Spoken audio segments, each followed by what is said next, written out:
ver. Señor, gracias por esta mañana y la oportunidad que tenemos de nuevo de juntarnos y escuchar tu palabra. Pedimos que tú te glorifiques, Señor. Ayúdame, te ruego, a explicar tu palabra. En nombre de Cristo. Amén. Antes de yo comenzar con la predicación, yo veo a algunos de ustedes que estaban aquí la semana pasada, el Día de Acción de Gracias, y yo creo que le debo a ustedes un apology, como dicen en inglés, unas disculpas, que me perdonen. Los que estaban aquí, yo veo a varios aquí y es bueno que los vea, porque yo dije algo que alguien me mostró que no fue completamente completo. Y yo estaba diciendo, cuando solamente una persona testificó aquí dando gracias por el Día de Acción de Gracias, yo dije que si usted no dio gracias públicamente es porque usted es un ingrato. Eso fue lo que yo quise decir. La verdad, perdónenme. No, hay muchas más razones por las cuales una persona no se para o no se para de su asiento a dar las gracias, ¿ok? Hay muchísimas razones. O sea que mi visión fue muy corta. Si usted se fue un poquito incómodo con Eddie, yo le doy toda su razón. Pero usted vino de nuevo, o sea que todavía somos así. Yo incluso iba a preparar una bandera blanca, iba a poner un solvete, un calimente, como le decimos nosotros, y le iba a poner una servilleta blanca para... Pero parece que no fue necesario. Bueno, ahora lo que vinimos entonces, ahora los ofendo de nuevo a usted. Ok, vamos entonces a continuar con nuestra serie de Santiago, una fe viva. Estamos en Santiago. Y vamos a estar en Santiago, también vamos a estar también en Josué. Así que si ustedes quieren, vayan conmigo a sus Biblias para que tengan ahí. Lo pueden marcar dos lugares esta vez.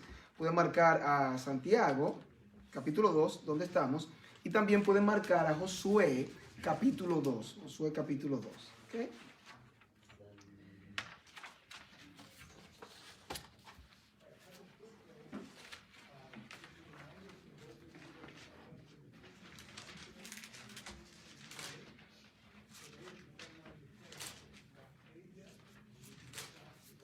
Ya llevamos nosotros varios meses en nuestra serie una fe viva y hemos estado cubriendo en las últimas semanas una sección que tiene que ver con la relación de la fe y las obras. La semana que le tocó a Jonathan, hace 2 semanas, Jonathan explicó el pasaje del versículo 18 al 24, donde nos habla de Abraham y la fe de Abraham y principalmente cómo Abraham mostró su fe basado en sus acciones y en lo que hizo. Y es todo el punto que ha tratado de Santiago presentarnos a nosotros, que una fe no es solamente una fe que dice la gente que tiene, sin que se vea en cómo la gente vive o en las acciones que toma. Hoy nosotros cubrimos otra sección que termina este bloque de la relación de la fe y las obras, y vamos a cubrir solamente hoy los versículos 25 y 26 con el título La fe de Ra. La fe de Ra. Yo voy a leer los versículos de Santiago 2, versículos 25 y 26. Santiago capítulo 2, versículos 25 y 26.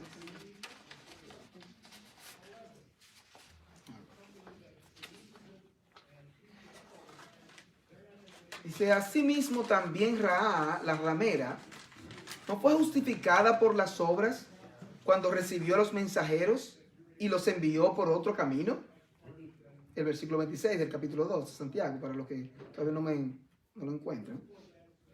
Dice, porque como el cuerpo sin espíritu está muerto, así también la fe sin obras está muerta. Y yo estaba pensando, si hay una persona que no esté familiarizada con la Biblia, cualquier persona que lea estos 2 versículos, que no conoce muy bien las Escrituras, pudiera tener algunas preguntas válidas.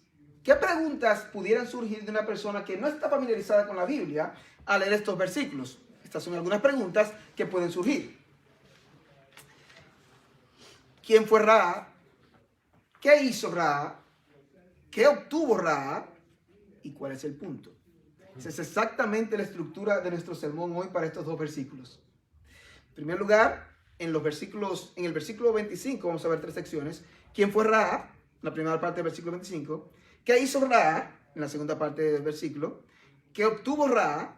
Y en el versículo 26, entonces, el resumen del argumento de Santiago de toda esta sección, entonces, de lo que está tratando de explicar sobre la relación de la fe y las obras. Vamos a desarrollar entonces este texto con el primer punto.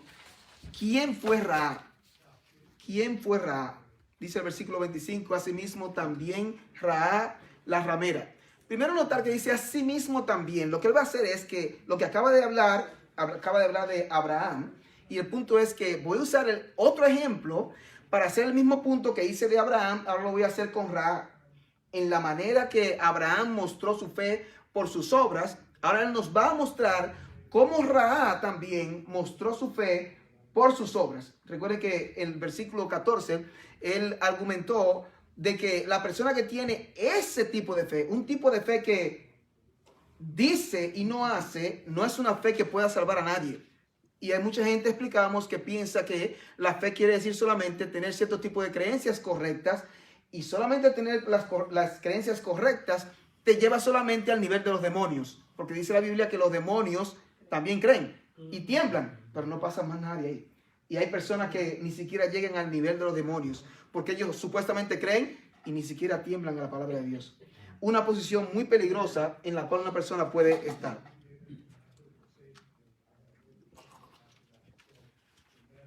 Entonces, dice asimismo también Ra, la ramera, no fue justificada por las obras cuando recibió a los mensajeros y los envió por otro camino. Eso es lo que está diciendo. Entonces hablemos ahora de quién es Ra o quién fue Ra. Dice Ra, la ramera. Y para conocer a Ra tenemos que ir donde se nos menciona primeramente o por primera vez a Ra, que es en Josué capítulo 2, empezando en el versículo 1. Dice capítulo 2 de Josué. Josué, hijo de Nun, envió desde Sittim 2 espías secretamente, diciéndoles: andad, reconocer la tierra, y a Jericó. Y ellos fueron y entraron en casa de una ramera que se llamaba Ra, y posaron allí. Un poquito de repaso del Antiguo Testamento. Josué fue el sucesor de Moisés. Moisés, como ustedes saben, fue el caudillo, el líder que Dios utilizó para sacar el pueblo de Egipto. Y los llevó también por 40 años. Pero él, aunque le rogó al Señor al final de sus días de que lo dejara entrar a la tierra prometida, Moisés mismo no pudo entrar porque él desobedeció al Señor. Sí, Señor. Una ocasión Dios lo mandó a golpear una roca. Él lo hizo porque fue lo que el Señor le dijo que hiciera, golpear una roca para que salieran aguas. Y lo hizo así, está bien. En otra ocasión Dios le dijo que le hablara a la roca, y entonces Moisés, enojado con el pueblo, en vez de hablar a la roca, le habló al pueblo y golpeó la peña. De la peña salieron aguas, es verdad, pero no fue la instrucción que Dios le había dado. Dios le desagradó eso y le dijo: tú no vas a entrar a la tierra prometida. Y uno de los pasajes más tristes que uno puede ver es cuando Dios le muestra a Moisés toda la tierra prometida. Dios, tú la vas a ver, pero no vas a entrar. Los únicos que entraron siendo adultos fueron Josué y Caleb, que eran parte de los 12 hombres que fueron enviados también por Moisés a explorar la tierra como espías. Entonces Josué, Dios lo estaba entrenando y preparando para ser el que iba a guiar entonces al pueblo de Israel a poseer la tierra. Josué iba a entrar realmente a poseer la tierra con ellos, toda Canaán, y él junto a Caleb solamente entraron, y Josué iba también a ayudar al pueblo a dividir las tierras que Dios les iba a dar. En este caso, Jericó iba a ser la primera ciudad que ellos iban a conquistar. Jericó estaba inmediatamente después que ellos pasaran el Jordán. Era la primera ciudad que ellos iban a conquistar. Una ciudad con grandes murallas. De hecho, se entiende que las murallas eran bien altas, y además ese tipo de murallas estaban construidas, eran como dobles. Tenían una muralla bien alta y ancha, y dos, y en el medio de esas murallas había como una especie de hueco, muy difícil para atravesar. Era la manera en cómo se vivía en esos tiempos por las invasiones y todo eso en ese tiempo. Es que Jericó, una ciudad bastante fuerte, amurallada, con muchas riquezas. Jericó, ciudad de las palmeras, y tenía también Jericó una característica de toda esa región de Canaán, y era el pecado. Era una ciudad y era un pueblo que ofrecía a sus hijos a Moloch, ofrecía a sus hijos a los demonios. Los hijos vivos los presentaban y los ponían. Los que han ido a Kentucky, ven que ellos tienen allá una especie de, no sé quién recuerda lo que fueron allá, hay como una especie de un ídolo que tiene como una barriga abierta así, es metálica, y ahí le ponían los niños, en donde se quemaban los niños. También tenían templos donde había prostitutas en estos templos, era un tipo de adoración. De hecho, este tipo de tierra aquí, de esta región de Canaán, hay pasajes que hablan. Dios le dice al pueblo, cuídense de no ser como estos pueblos, porque este tipo de pueblo, la tierra los va a vomitar. Hablando en lenguaje figurado, de cómo esta gente son tan perversa y tan corrupta. Cuando ustedes lleguen ahí, cuídense de no hacer como ellos. Este tipo de gente era que vivía en esta región de Canaán, incluyendo Jericó, que estaba en Canaán. Y aquí vivía Ra, la ramera. Ra, la ramera. Ahora, yo quiero tomar un tiempo para explicar esto de ramera. Algunos usos bíblicos de la palabra ramera. Primero, una mujer que vende su cuerpo para usos sexuales. Yo sé que muchos de ustedes saben esto y todos son adultos, saben esto. Ahora voy a hacer el punto porque estoy diciendo esto. Prostituta. Una que se entrega a la contaminación por lucro. O cualquier mujer que se entregue a relaciones sexuales ilegales, ya sea por lucro o por lujuria. Yo sé que por dinero principalmente, pero no había pensado antes así, que también por lujuria y no solo por dinero, una prostituta. Te va a decir, bueno, pero también hay hombres que hacen eso, sí, pero el punto aquí no es, eso no es hombre, porque mayormente eso ocurre con las mujeres. Ahora, la Real Academia de la Lengua todavía define la palabra de esta manera. Digo todavía porque usted busca algunas palabras en los diccionarios, hay palabras que les cambian el significado para ir en línea con la cultura, y eso es penoso. Usted lee definiciones y usted dice, ¿pero qué es esto? Pero eso no es lo que yo quería decir cuando yo tenía 10 años. Pero todavía en la Real Academia de la Lengua la palabra ramera dice actividad a la que se dedica quien mantiene relaciones sexuales con otras personas a cambio de dinero. En el Antiguo Testamento la connotación de ramera no era positiva, sino negativa, por supuesto. Entonces, algunos ejemplos en el Antiguo Testamento. A los sacerdotes no se les permitía casarse con mujer ramera o prostituta. Levítico capítulo 21, versículo 7 dice, con mujer ramera o infame no se casarán los sacerdotes. Jueces 11.1 dice, hablando de Jefté, uno de los jueces, Jefté Galadita, era esforzado y valeroso, y en inglés dice but, dice pero, en la versión de inglés, y era un pero. Era hijo de una mujer ramera, y el padre de Jefté era Galad. Primera de Reyes 3.16 dice, en aquel tiempo vinieron al rey Salomón, al rey, dos mujeres rameras. Los que recuerdan ese pasaje como Salomón demostró su sabiduría cuando esas dos mujeres rameras vinieron y tenían un conflicto de quién era el hijo vivo y muerto. Está hablando de eso, de esta situación aquí. Ahora, algunos dirán, hermano, ¿por qué tú haces tanta insistencia con esto de qué es lo que es una ramera? Pues yo sé lo que es eso. Bueno, por dos razones. Una, las palabras no significan lo mismo para todas las personas. Usted puede hablar de una palabra o un término y usted cree que el que está escuchando está entendiendo lo mismo que usted está diciendo y no necesariamente.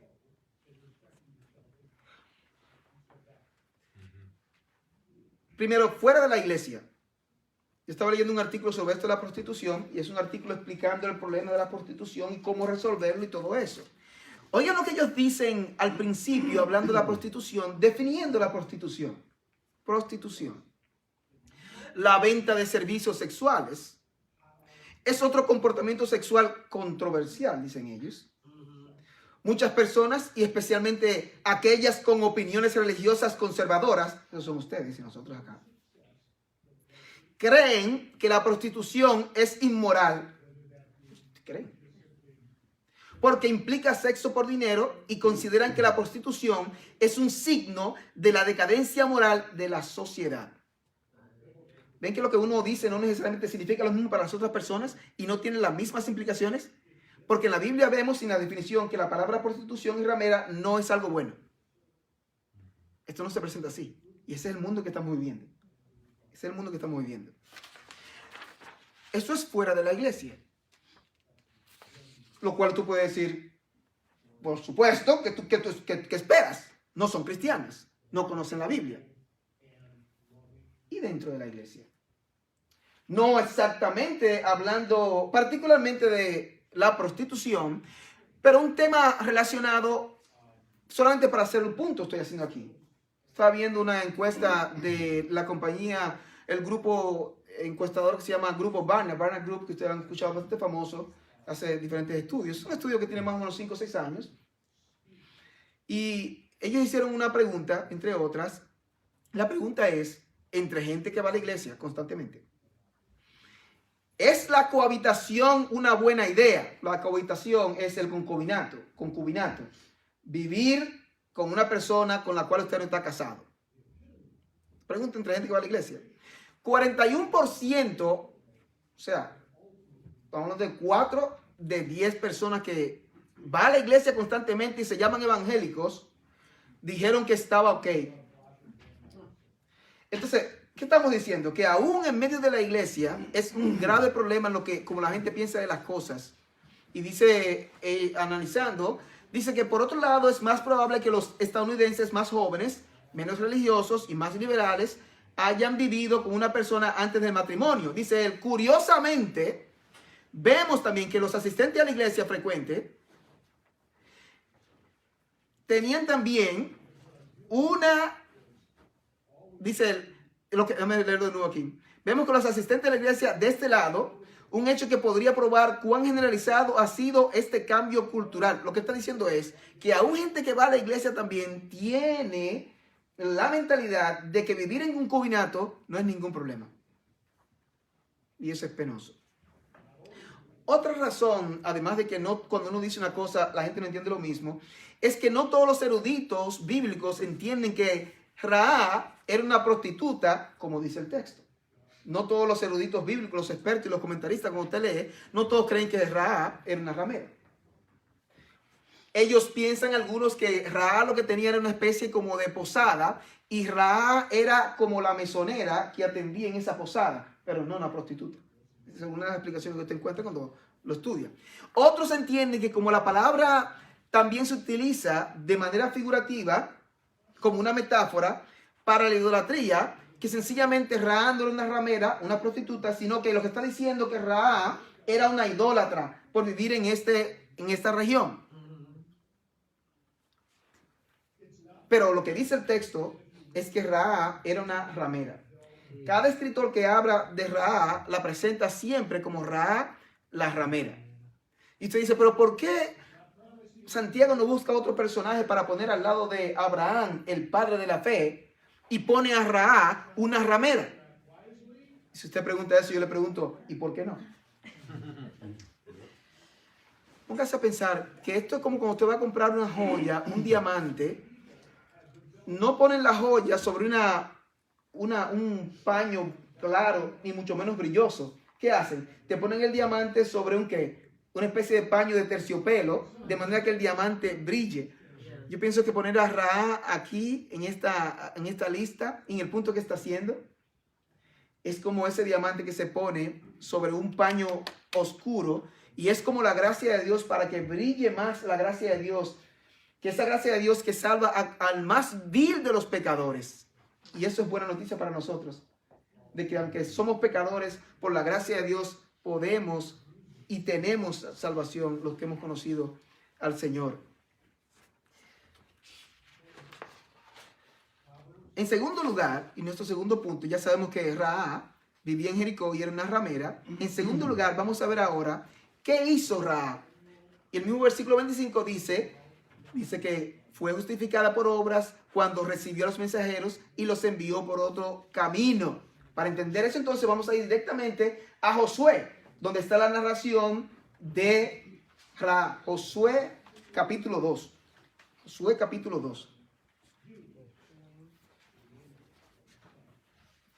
Lo que ella hizo está en los versículos 4, 6, 15 y 16. Pero lo que vamos a hacer es, vamos a leer todavía desde el versículo 1 para ir avanzando y ver en detalle lo que está pasando aquí. Vamos a ver entonces qué hizo Rahab.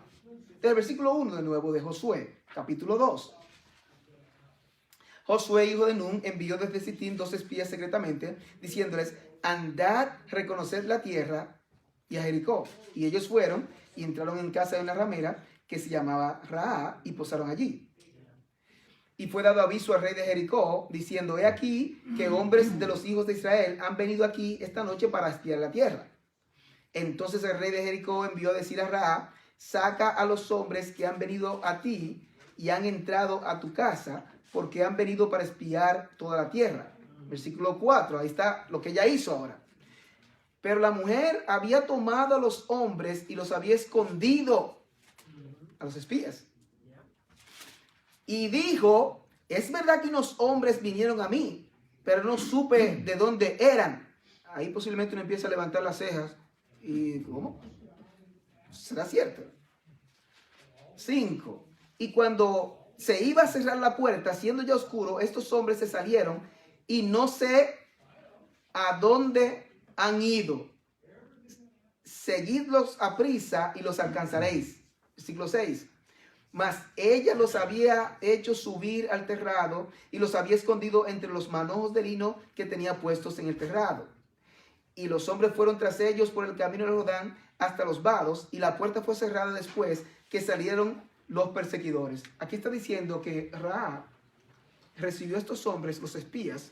Se entiende que ellos habían ido a la casa de Raab, porque era más fácil como disimular y esconderse, ir a la casa de una ramera, porque era un lugar muy improbable que lo fueran a buscar. El rey manda a buscar a estos espías, se da cuenta que han llegado estos espías, y Raab los esconde. Noten que manda a decir: saca a estos hombres que han entrado en tu casa. Y leí algo muy interesante que dice que ¿por qué no entraron ellos directamente, como cuando hay una especie de allanamiento en una casa y entran los policías a buscar? Dice que en ese tiempo era casi supersticioso el respeto que tenían al apartamento de una mujer. No entraban, era costumbre que no entraran. Por eso mandaron a Raab que ella misma sacara a los hombres. Noten de nuevo el versículo 4, lo que ella hizo. Dice: porque la mujer había tomado a los hombres y los había escondido.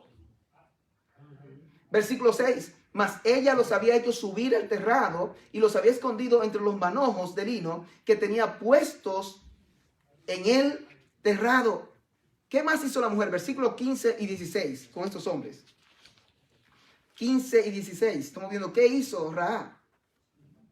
Versículo 15. Entonces ella los hizo descender con una cuerda por la ventana, porque su casa estaba en el muro de la ciudad y ella vivía en el muro. Era bien fácil para bajar a los hombres que se fueran, que se escaparan. Versículo 16. Y les dijo: marchaos al monte para que los que fueron tras vosotros no os encuentren, y estad escondidos allí 3 días hasta que los que os siguen hayan vuelto, y después os iréis por vuestro camino. Eso fue lo que hizo Raab. Escondió a estos hombres espías que iban obviamente a destruir a su propia nación. Y lo que Santiago está diciendo, que Raab fue justificada por obras cuando hizo ¿qué cosa? 2 cosas. Recibió a los mensajeros como quien hospeda a alguien y los envió por otro camino. Ella les da incluso una estrategia de lo que deben hacer para que no fueran atrapados. Eso es lo que ella hizo. Ahora, en estos versículos también nosotros vemos también, no tan solo lo que ella hizo, sino también por qué lo hizo y también cómo lo hizo. ¿Por qué hizo lo que ella hizo? Lo encontramos en los versículos 8 al 13. Vean versículos 8 al 13.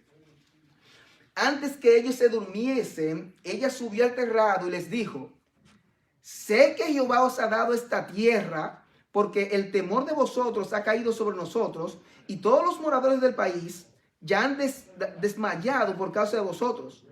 Porque hemos oído que Jehová hizo secar las aguas del mar Rojo delante de vosotros cuando salisteis de Egipto. Y lo que habéis hecho a los 2 reyes de los amorreos que estaban al otro lado del Jordán, a Sehón y a Og, a los cuales habéis destruido. Oyendo esto, ha desmayado nuestro corazón, ni ha quedado más aliento en hombre alguno por causa de vosotros. Noten lo que dice ella aquí. Porque Jehová vuestro Dios es Dios arriba en los cielos y abajo en la tierra. Raab está reconociendo que hay un solo Dios verdadero, Dios del cielo y Dios de la tierra también. Algo bien raro en un lugar tan idólatra como este. Ella está reconociendo el Dios verdadero y es una manera de mostrar su fe también. Versículo 12. Os ruego pues ahora que me juréis por Jehová que como he hecho misericordia con vosotros, así la haréis vosotros con la casa de mi padre, de lo cual me daréis una señal segura. Ella está rogando como si ellos no estuvieran en manos de ella, porque ellos son los que están en manos de ella. Ella está rogando como si ella está realmente en manos de ellos. Tan segura está ella que está rogando. Versículo 13 dice, y que salvaréis la vida a mi padre y a mi madre, a mis hermanos y hermanas, y a todo lo que es suyo, y que libraréis nuestras vidas de la muerte. La razón por la cual Rahab hizo esto era porque ella sabía y había oído, posiblemente desde pequeña, lo que Dios había hecho en el Mar Rojo, lo cual le dio fama al Dios de Israel. Y dice que ella estaba aterrorizada y todo el pueblo también ella reconoce que Dios es el único Dios verdadero. Pero en este pasaje también, no tan solo nos dice qué ella hizo y por qué lo hizo, sino nos habla aquí de cómo lo hizo. Dice aquí, el versículo 3, entonces el rey de Jericó envió a decir a Rahab, saca a los hombres que han venido a ti y han entrado a tu casa, porque han venido para espiar toda la tierra. Pero la mujer había tomado los hombres y los había escondido. Y dijo ella, es verdad que unos hombres vinieron a mí, pero no supe de dónde eran. ¿No sabía ella dónde eran? Sí. Ella está diciendo de dónde, ella sabía de ustedes han venido del Dios de Israel. Yo sé. Y dice ella, y cuando se iba a cerrar la puerta, siendo ya oscuro, esos hombres se salieron. Y dice ella, y no sé a dónde han ido. Además que ella dice, no sé dónde vinieron. Ellos se fueron. No sé dónde se fueron. Pero ven acá, tú no fuiste la misma que lo escondiste ahí arriba.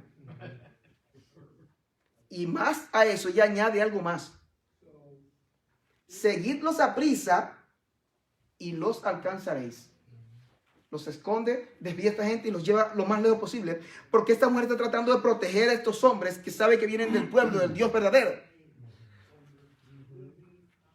Ahora, esta sección, que no es el punto principal de la historia que está presentando Santiago, es importante aclarar que este pasaje sobre Rahab, y donde quiera que se menciona Rahab, particularmente ahora en Santiago, ha sido motivo de críticas grandes a través de la historia. Los críticos de la Biblia usan este pasaje de Rahab para decir que hay inconsistencia en las escrituras en cuanto a la moralidad y a la ética. O sea, que es bueno, que es malo realmente. Y usan este pasaje de Rahab para hablar y decir que hay inconsistencia con las escrituras. Pero siempre hay una explicación.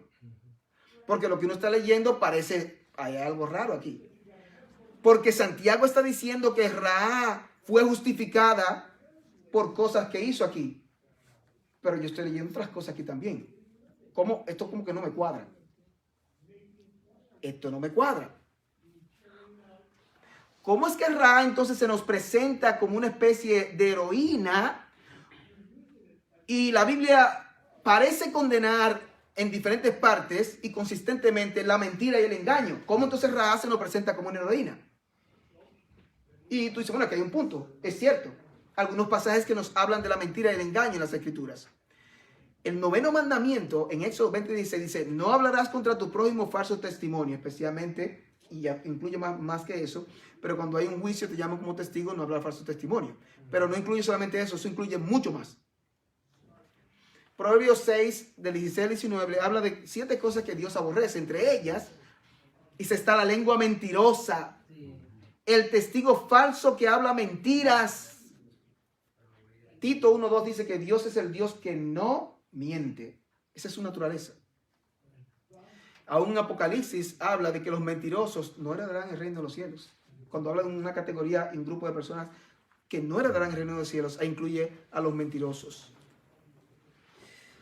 Ahora, para complicar la cosa también, no todos los cristianos están de acuerdo en cuanto a las acciones de Rahab. No todos los cristianos lo ven igual. Incluso yo leyendo algunos artículos, hay algunos comentaristas que dicen que Rahab no mintió. Claro, ellos dan unas explicaciones rarísimas que yo ni siquiera la pude entender. Otros dicen que Rahab mintió, pero fue por una buena causa. Mentirita blanca. ¿Hay algo así como una mentira blanca en las escrituras? Yo creo que no, cuando uno analiza bien. Algunos dicen, bueno, es que dependiendo, porque estaban en tiempo de guerra y en la guerra y el amor. Algunos piensan así, que en la guerra y el amor todo se vale.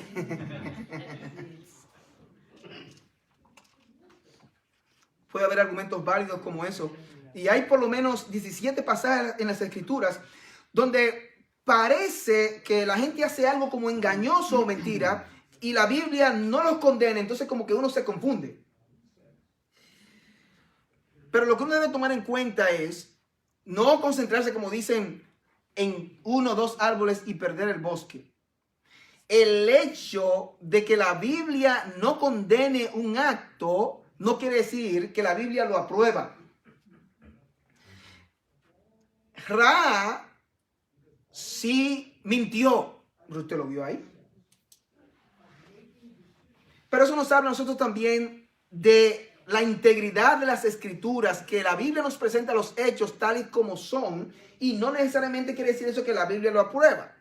Es como la esclavitud, que la gente piensa, bueno, la Biblia no condena la esclavitud, y piensa que por eso Dios aprueba la esclavitud. No, ese no es el punto. Sencillamente las cosas son como son, y la Biblia lo que hace es regular entonces la esclavitud. Muchos que tenían esclavos se convirtieron a través de sus... muchos amos se convirtieron a través de sus esclavos en ese tiempo. Y eso es bueno entenderlo. Pero la Biblia nos habla las cosas como son. El hecho de que las presente como son no quiere decir que los celebra. ¿Qué es lo que está haciendo con Raab aquí? Aunque a Raab mintió, no la presenta como heroína. Lo que está presentando es el hecho de que Raab, al confiar en Dios, estuvo dispuesta a proteger a los que vienen de parte de Dios, arriesgando la vida de ella y de su familia también.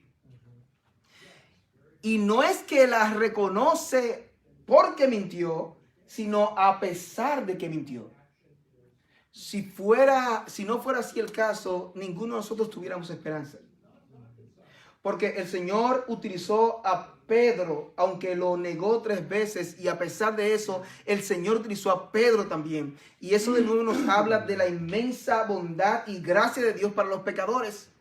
No fue porque ella mintió o porque engañó, sino a pesar de que ella hizo eso.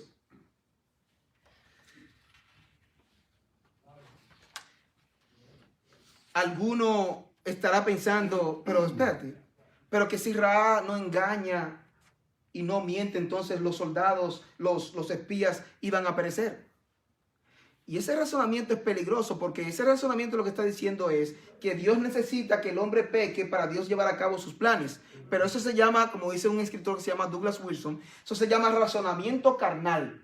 Usted raciona y usted en su mente chiquita saca su conclusión y dice, no, pero esto no puede ser. No, porque esto debe ser así, esto debe ser así. Dios no necesita que el hombre peque para llevar a cabo sus planes. Si Raab no hubiera mentido y Dios quería salvar a esos espías, Dios hubiera buscado la manera, los hubiera salvado. Hay un ejemplo de esto que en Esther encontramos, cuando Esther estaba atemorizada porque Mardoqueo le dice, mira, yo quiero que tú vayas y hables con el rey. A Esther le dice en capítulo 4, oye, tú sabes que cualquier persona que entra al rey sin ser llamado, hay una sola sentencia para esa persona, y es que le cortan la cabeza, a menos que el rey le extienda el cetro de oro. Y Mardoqueo le manda a decir, ¿tú no quieres ir? Esther capítulo 4, 13-14 dice, entonces dijo Mardoqueo que respondiesen a Esther, no pienses que escaparás en la casa del rey más que cualquier otro judío, porque si callas absolutamente en este tiempo, respiro y liberación vendrá de alguna otra parte para los judíos, mas tú y la casa de tu padre pereceréis, y quién sabe si para esta hora has llegado al reino. El punto es que Dios puede hacer lo que Dios tiene que hacer sin utilizar el pecado del hombre. No debemos racionalizar y pensar de esa manera que Raab tenía que mentir porque ese es el plan de Dios y tenía que ser así. No, Dios no necesita el pecado para lograr sus propósitos. Hemos visto entonces nosotros quién fue Raab, qué hizo Raab, y ahora veamos qué obtuvo Raab. ¿Qué obtuvo Raab? Y en el mismo capítulo 2 de Santiago, el versículo 25, dice así mismo también Rahab la ramera no fue justificada por obras, así que Rahab fue justificada. Mayormente cuando pensamos esta palabra justificar, entendemos, y así se usa en la Biblia, es que Dios lo declara justo, lo declara inocente, y eso mismo que encontramos de Abraham. Sin embargo, hay una connotación también un tanto diferente aquí, porque cuando habla de Abraham en los versículos anteriores, que fue declarado o que fue justificado, tiene que ver que Abraham demostró, lo que dice, demostró que creía en Dios cuando estuvo dispuesto a sacrificar a su propio hijo Isaac. Y de la misma manera, Rahab demostró que creía en Dios cuando estuvo dispuesta a proteger a estos soldados que fueron enviados de parte de Josué. Pero hay varias cosas que obtuvo Rahab que lo encontramos también en Josué.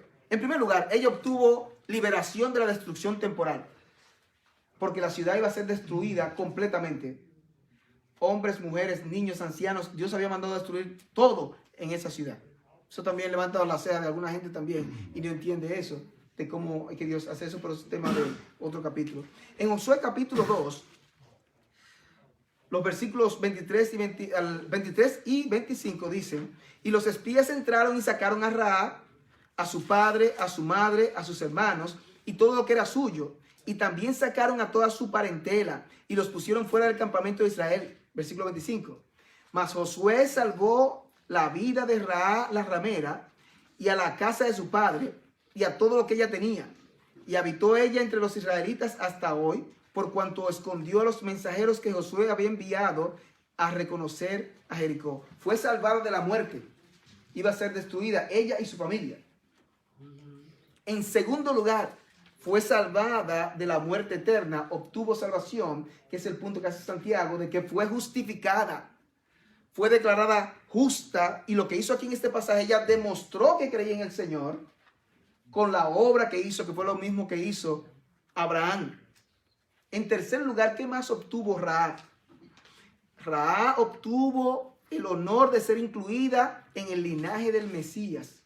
Cuando usted lee Mateo capítulo 1, es algo bien extraño cuando usted lee esta genealogía, porque la genealogía de esa región en ese tiempo no solían incluir mujeres. Mateo capítulo 1, cuando yo lo leo, la genealogía del Señor Jesucristo, versículo 1 de Mateo dice: libro de la genealogía de Jesucristo, hijo de David, hijo de Abraham. Abraham engendró a Isaac, Isaac a Jacob, y Jacob a Judá y a sus hermanos. Judá engendró a Tamar y a Fares y a Sara. Fares a Esrom, Esrom a Aram. Versículo 4. Aram engendró a Aminadab, Aminadab a Nazón, y Nazón a Salmón. Ahora, versículo 5. Salmón engendró de Rahab a Boz. Boz engendró de Ruth a Obed, y Obed a Isaí. ¿Cómo se llama el papá de David? Isaí. Lo que está diciendo aquí que Rahab fue la tatarabuela de David. Tatarabuela, para la gente que habla inglés primeramente, es el great grandmother de David, porque en español se entiende más fácil tatara, pero ahí está. Entonces, esta mujer, además de que fue salva de la muerte temporal, de la muerte eterna, también obtuvo un lugar en la genealogía del Señor Jesucristo, del mismo Cristo. Rahab no tan solo obtuvo un lugar en la genealogía, sino que también obtuvo un lugar de honor en lo que llamamos el Salón de la Fe de los héroes de la fe, que está en Hebreos capítulo 11. Cuando nos da ese listado de hombres que creyeron en Dios, Hebreos 11:31 dice: por la fe, Rahab la ramera, todavía la menciona como la ramera, no es para avergonzarla, sino para recordar la gracia de Dios, que a pesar de que era una ramera, aún así Dios la incluyó en su pueblo. El más vil de los pecadores puede tener salvación en el Señor Jesucristo. Por la fe, Rahab la ramera no pereció juntamente con los desobedientes, habiendo recibido a los espías en paz. Rahab se nos presenta como un ejemplo de fe en el Señor Jesucristo. en este caso lo que ella conocía, el Jehová único del Antiguo Testamento. Y en cuarto y último lugar, en el versículo 26, vemos el resumen del argumento de Santiago sobre la relación de la fe y las obras. Dice el versículo 26, porque como el cuerpo sin espíritu está muerto, así también la fe sin obras está muerta. Santiago no está diciendo que la fe equivale al cuerpo y que las obras equivalen al espíritu. Lo que está haciendo es explicando de que así como el ser humano está compuesto por dos partes, una parte material, que es el cuerpo, y una parte inmaterial, que es el espíritu o el alma, él está diciendo así que la fe que no tiene obras es como un cuerpo que no tiene espíritu. Y uno sabe que eso es así desde el principio. En Génesis uno ve que cuando Dios creó al hombre, Génesis capítulo 2, versículo 7, dice, entonces Jehová Dios formó al hombre del polvo de la tierra y sopló en su nariz aliento de vida y fue el hombre un ser viviente. Un ser humano no es un ser humano a menos que tenga una parte material y una parte inmaterial. Aún después de la resurrección va a ser así. Todas las personas van a resucitar, los justos y los injustos, y todos van a tener un cuerpo y un espíritu, o un cuerpo y un alma. Dice, así también la fe sin obras está muerta. Y Santiago había dicho en el versículo 14 que una fe así, una fe que no tiene obras, no puede salvar a nadie. Si hay una persona que dice que tiene fe y no tiene obras, Santiago dice que esa fe no le sirve para nada, no puede salvar a nadie, porque no es la fe verdadera. Y estaba pensando, un ejemplo de esto sería como una especie de moneda que tiene dos partes. Usted no tiene una moneda con un hueco como si fuera solamente un anillo, no es una moneda. Entonces, la fe verdadera tiene el elemento de que confía en Dios y se demuestra mediante lo que la gente hace. Y para concluir, sobre esto de la gracia de Dios con Ra, yo pensé en algunos versículos que hablan del corazón de Dios en cuanto a los perdidos. Escucha lo que dice Ezequiel 33, 11. Diles, vivo yo, dice Jehová el Señor, que no quiero la muerte del impío, sino que se vuelva el impío de su camino y que viva. Volveos, volveos de vuestros malos caminos. ¿Por qué moriréis, oh casa de Israel? Ezequiel también, versículo 18, 23 dice, ¿quiero yo la muerte del impío? Dice Jehová el Señor. ¿No vivirá si se apartare de sus caminos? Y en Isaías encontramos un llamamiento de Dios al arrepentimiento. Isaías 55, 7. Deje el impío su camino y el hombre inicuo sus pensamientos y vuélvase a Jehová, el cual tendrá de él misericordia, y al Dios nuestro, el cual será amplio en perdonar. No importa el pecado que hayas cometido. Si vienes al Señor en arrepentimiento y fe, los brazos del Señor están completamente abiertos para recibirte. Y Jesús ha dicho, el que viene a mí, yo no le echo fuera. Isaías 1, 16 y 18, con eso concluimos. Dice, lavaos y limpiaos, quitad la iniquidad de vuestras obras de delante de mis ojos, dejad de hacer lo malo, aprended a hacer el bien, buscad el juicio, restituir al agraviado, haced justicia al huérfano, amparad a la viuda. Venid luego, dice Jehová, y estemos a cuenta. Si vuestros pecados fueren como la grana, como la nieve, serán emblanquecidos. Si fueren rojos como el carmesí, vendrán a ser como blanca lana. Es la promesa del Señor. Salvación para el más vil de los pecadores. Como Dios salvó a Abraham, salvó también a Ra. Y puede salvar a cualquiera de los que están aquí en esta mañana. Vamos a orar. Señor, gracias por el ejemplo que tenemos en la palabra aquí de Ra.